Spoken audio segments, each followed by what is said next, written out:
Okay, let's get started. Software teams all over the world already ship at high speed. But now, with Gen AI, the speed will increase even more. And what we have seen is that risk management still struggle to keep up with that pace.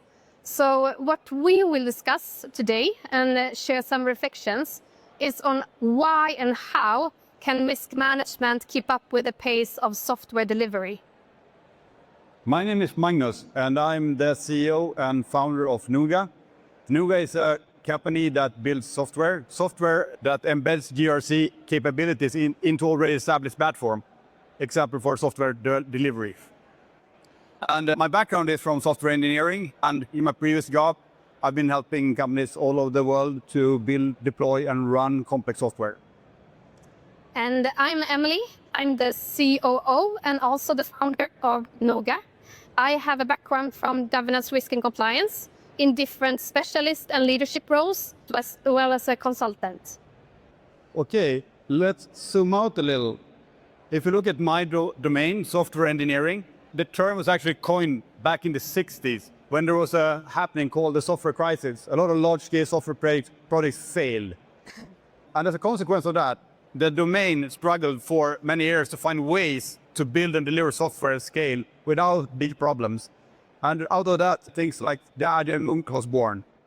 And after that, around 2007-8, when a lot of the practices from the Agile movement was turned into actual automation and tooling that helped teams to scale and move fast.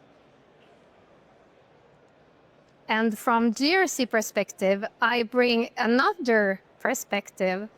GRC has mainly evolved due to scandals, crises, or the threat landscape that we're living in. And we have, for example, Enron in the early 2000s. We went from the big five to the big four. I was at that time an external auditor, and we were documented processes in details because you know what? Processes doesn't change, does they? So going forward, moving into 2008, we have the financial crisis. And that's actually in EU where we had EIOPA and EBA established to bring some financial stability on the market. And then moving on, we see that the risk landscape is evolving faster than ever. And today, we can see that we have cyber risks on the heat maps, on the company's total risk heat maps, and also maybe risks connected to AI. And this is a good sign, because this is like the first time in history we actually talk about the same things. Me and Emily, me coming from software engineering and she from GRC. Because now we all think about cyber security a lot. We also think a lot about AI and how that is going to affect us and help us in different ways. But you know what? We still see that we are standing so far from each other. There is a general gap between GRC functions and the ones that deliver and maintain software. Yeah, it feels like we speak different languages. We work at completely different phases of work, and we use different tooling and platforms to do our jobs. So how can we actually achieve balance with speed and control? So now we will dig deeper into the GRC perspective. And what I have seen in my different roles in governance, risk, and compliance, but also talking to our customers, I can see 4 different pain points and bottlenecks that we are pinpointing. The first one is that risk management is still trapped in Excel's or silo GRC systems.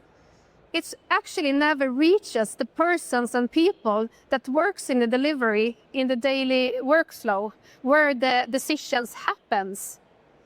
And as a head of risk control, I actually implemented a GRC system, thought my world would be so automated. But what happened? Okay, we got really good reporting automated, but the data was lacking because it was not connected to the workflows where the people worked in the business. What we also see is the lack of alignment. Most risk assessments still occur quarterly or randomly, and it's not aligned with the workflow. Software teams delivers continuously, and change is the only constant. So with today's EU regulations, for example, DORA, we see that they focus a lot on ICT risk management, change management, and project management. But the regulation is still written with a start and a stop. That's not how delivery works. It's continuously. So what is ICT change management? Actually, from strategic initiatives, we always have a component of digitalization down to changes in code. How do we align risk management with continuous development?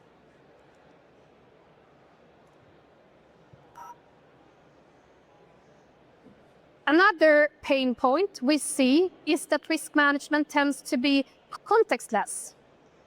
We see that we still perform it quarterly, as I said. We, as an experts, maybe send out a checklist randomly. Why and how? Often it's connected to our reporting, but not connected to where decisions actually happens in the daily workflow. So how can we move from reactive to proactive?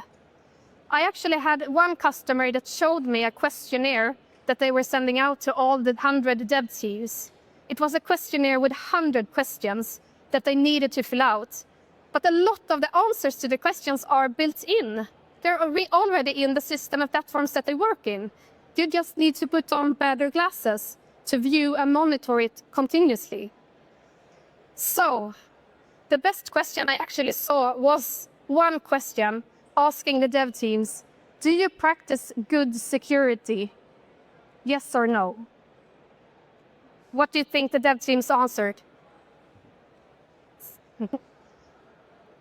Last but not least, working as a GRC expert and specialist, and also having different kind of functions, I know that it's really hard. We're not one-to-one. We're maybe 1 to 1,000, 1 to 100. So scaling our expertise is hard. And with the ongoing massive regulations that are hitting the companies, they also struggle to operationalize them. It is hard today as a dev team to know what kind of requirements that you need to consider when doing changes. Everything is not built in by design. I heard a couple of weeks ago, I had a product at a big bank that actually told me that they had a product ready to launch, but it has been on the shelf for 1 year because the governance structure is such a mess. We have the new product approval process, and it needs to go into different instances with experts signing off. And that's a lot of bottlenecks.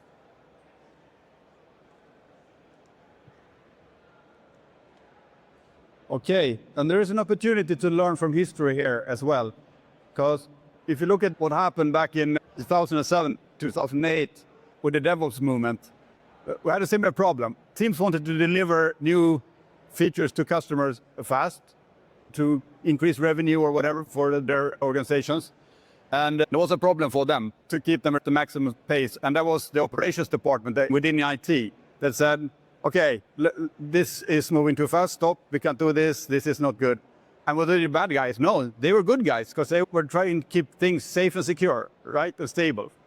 But just doing a small change, by actually putting two different competences in the same team with the same objectives, things started to move in a new direction, and they really changed the world of software delivery from that point on. So DevOps gave us the capability to move fast from quarterly releases to release on demand, many release software hundreds of times a day even. And not only that, actually the consequence was also the security stability increased because of this. Because to be able to pull off more job than they did before, they had to automate things, put tooling in. And that's how they actually improved things and made things go faster. So now with Gen I, what will happen next? That's interesting. So first off, a little bit of warning here, because I think when we see something like this in front of us, we immediately think regulations, right? But this is actually a research team sponsored by Google, that's called DORA, that do research on software engineering. And this is a fresh report from this year, where they actually look into the use of AI in software engineering. And why is that interesting in a conference like that? Because if you look at the market today, like AI, Gen AI, in software engineering is a huge commercial success. If you just look at one tool, GitHub's Copilot from Microsoft, it's their fastest growing revenue in history. And we see the Swedish company Lovable, for example, which took some world record when it comes to revenue growth. In this report, we can find some interesting findings, like one obvious one, that, okay, the respondents to this survey are using Gen AI frequently in their daily work. Some of them are really experimenting with agents in different ways, or not experimenting, they're actually using them. Another interesting observation from this report is, what do they use AI for, or Gen AI for? Of course, they want to remove work they think is tedious and boring, like documentation and improving quality and stuff like that. That's the most frequent use cases. And this is another report, not in the Dora report anymore, but a survey from the largest forum for software development called Stack Overflow. You see the same pattern here, that AI tools is mostly used to do stuff they don't like finding information about things, improving documentation, improving quality, stuff like that. Also writing documentation, actually. But there are also some concerns among software engineers. And this is an interesting one, a very clear one in this survey, that they worry a lot about if AI use is increased in their line of work by 25%, they expect that the stability in the system to deliver will decrease, which is a risk to be aware of. Another little scream for help that we rarely see from these guys is that if you look at what they think, like an investment for an organization, what can we invest in that will actually help us as software engineers? And they actually ask for more clearer policy. That's not something you hear very often, right? So that's a good opportunity. So to summarize these findings that we highlighted here, that, okay, AI is being used heavily in most organizations nowadays by junior developers, senior developers. AI is used to get most, like, the tedious work done. That's what it's used for. But there are also concerns about stability and also doing the right things, the policies thing that I just mentioned. So, with that said, how can we align risk management with the pace of software delivery? What we strongly believe in, and what we see very good effects on, is that to integrate risk management directly where the work actually happens and where the decisions are made on a daily basis. And this one illustrates that we have, of course, regulations affecting our risk policy that we have in our own company. We have a framework for how we should work with risk management. But the missing link is not another tool. It's integrated in the tools where the manly works, where the employees work on a daily basis, not where experts works.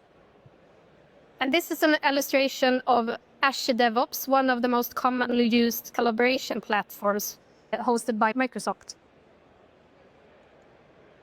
So yeah, doesn't look much, but that's the whole point of it. It should be where work happens. And Azure DevOps is a platform used by many teams and large organizations to deliver complex software. Also, less complex software, but the complex situations are always more interesting, I think. But what you see here is that, okay, in Azure DevOps, in a context where they, for example, specify what is going to be done and what is going to be prioritized and worked on, there you will find tools to help you work with, for example, risk in a way that feels natural to the people that needs to do the work, that understands the context and understands what is actually being done here. And it's actually a collaboration effort we can recall from, once again, from the DevOps movement. Because we have the GRC experts, the people actually knows risk and that knows that the finding could introduce risk. But then on the other hand, we have the people in context, the people working on a new product or a service for a large organization that knows the context and knows if this is actually something that is a risk in these contexts. So these two don't share a brain, unfortunately, but they can collaborate if they have the right means for it.